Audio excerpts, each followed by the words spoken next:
What's up, maniacs? My name is Mex. I'm a wrestling fan, a wrestling enthusiast, a WrestleManiac, if you will. And today we are discussing AEW Dynamite. We had a wicked show. I couldn't believe how fun the show was last night. I feel like in some instances it was even better than Fyter Fest and Fight for the Fallen we'd got weeks before. But we are going to break down everything that happened in the show this week, and I hope you enjoy it. Right here at WrestleManiac UK, I discuss everything that is WWE and AEW, so if this sounds like the place for you, make sure you hit the subscribe button and make sure you hit the notification bell so you get notified every time I drop a new video. Ladies and gentlemen, without further ado, let's get into the review.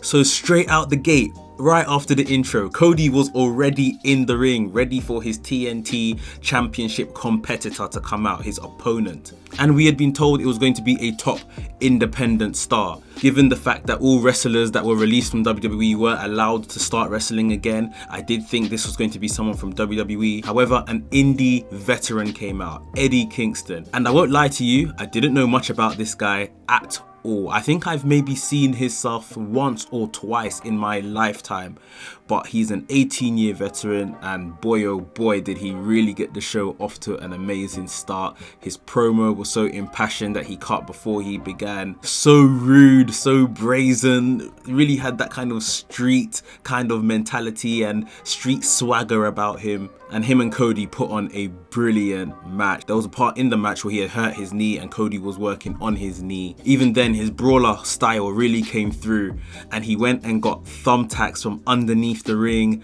put them out all on the ring, powerbombed Cody into the thumbtacks. If you saw Cody's back, it was crazy. However, Cody got the win with a figure 4 leg lock, so Cody defended the TNT Championship yet again. But Eddie Kingston, I don't know if this is a long-term deal or a one and done, but I thoroughly enjoyed his work. Like I said, never heard of this guy really before, never really seen a lot of his work, but I was thoroughly amused and enjoyed the kickoff to AEW Dynamite. We had MJF take on a kid called Griff Garrison, and I won't lie, I did think this guy was Jungle Boy at first glimpse. He did look a lot like Jungle Boy, and MJF is obviously still going on about how he's undefeated in AEW. Griff Garrison did put up a bit of a fight. I don't know if this was meant to be a jobber match per se, but I did feel like Griff Garrison was given a bit of time. Obviously, the story being told throughout the match was that Griff Garrison had to say that MJF was undefeated in AEW, which he eventually got round to, and MJF picked up the win here. Next up, we had a Falls Count Anywhere match, Young Bucks versus the Butcher and the Blade.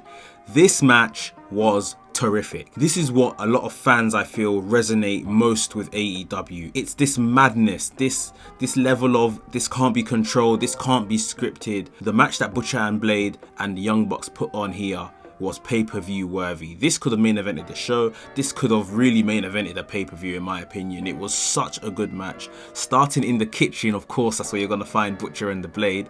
They were like cutting up meat or something like that. And the brawl started in the kitchen, went on around the arena, and then finally made its way into the ring. A really enjoyable match, probably the best wrestling match we're gonna see on TV this week. And if you haven't watched it, I'll definitely say have a watch. The match ended when Matt and Nick Jackson climbed like on top of the Titrons, or like the area where the wrestlers come out from, and both Butcher and Blade were both on separate tables. Matt and Nick both jumped off the tables. I can't remember now what they did, whether it was just like a frog splash or some type of 450, but they jumped off the entranceway through the tables where Butcher and Blade were laying, and both double pin, got a pin on them both, and won the match. Butcher and Blade are a crazy tag team. They're really good. They're being utilized well, despite they haven't seemed to pick up a lot of wins. But the Young Bucks, how have the likes of the Young Bucks, Ray Phoenix and Pentagon Jr., they haven't even sniffed at tag team gold yet. It's crazy. The tag team division is so mad on AEW. We had some women's action on the card. Diamante versus Ivelisse.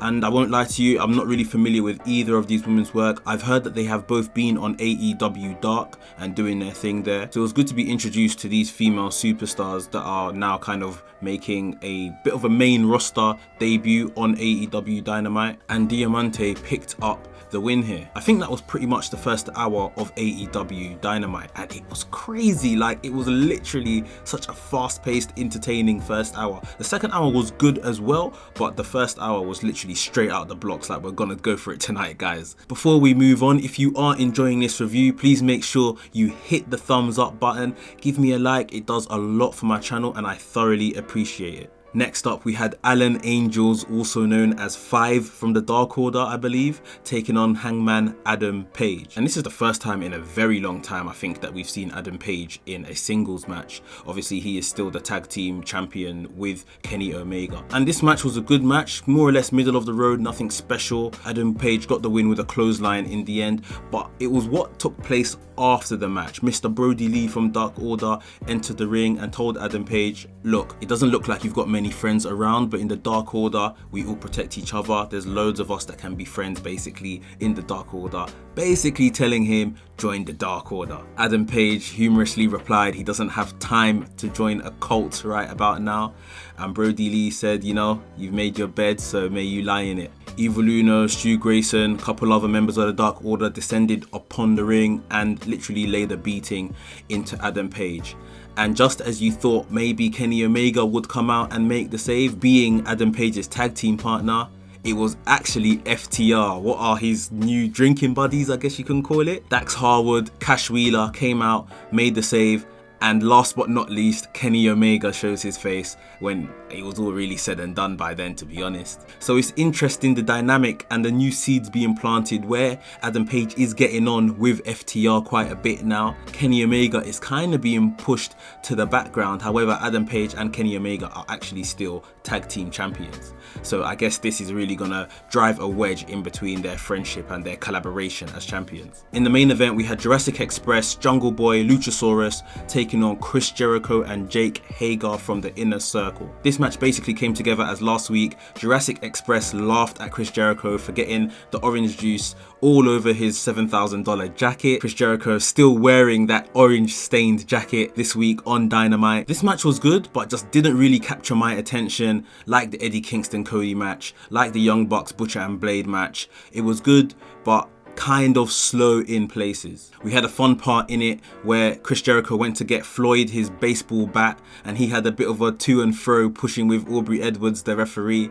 Aubrey's so good, she's so entertaining when she gets involved with the wrestlers, and her and Chris Jericho have had a bit of back and forth ever since the Stadium Stampede match. So yeah, that was really entertaining. The Inner Circle guys picked up the win here and then continued a beating on Jurassic Express after the match had finished. And at this point, they were joined by a masked figure in the ring that was helping them conduct this beating. This masked figure climbed on top of the turnbuckle and delivered a shooting star press and then unveiled himself as Sammy Guevara. So Sammy Guevara is back from his sensitivity training. He was suspended from AEW about a month ago, if you remember, due to the remarks he made about Sasha Banks some years ago. So Sammy Guevara was back to rejoin his Inner Circle brothers, but they were soon chased out of the ring by Orange Cassidy and Best Friends, setting up a big tag match, 5-on-5 tag match for next week. Jurassic Express and Best Friends versus the Inner Circle. So guys, that was my AEW Dynamite review. Like I said, a really entertaining show, especially that first hour was just non-stop.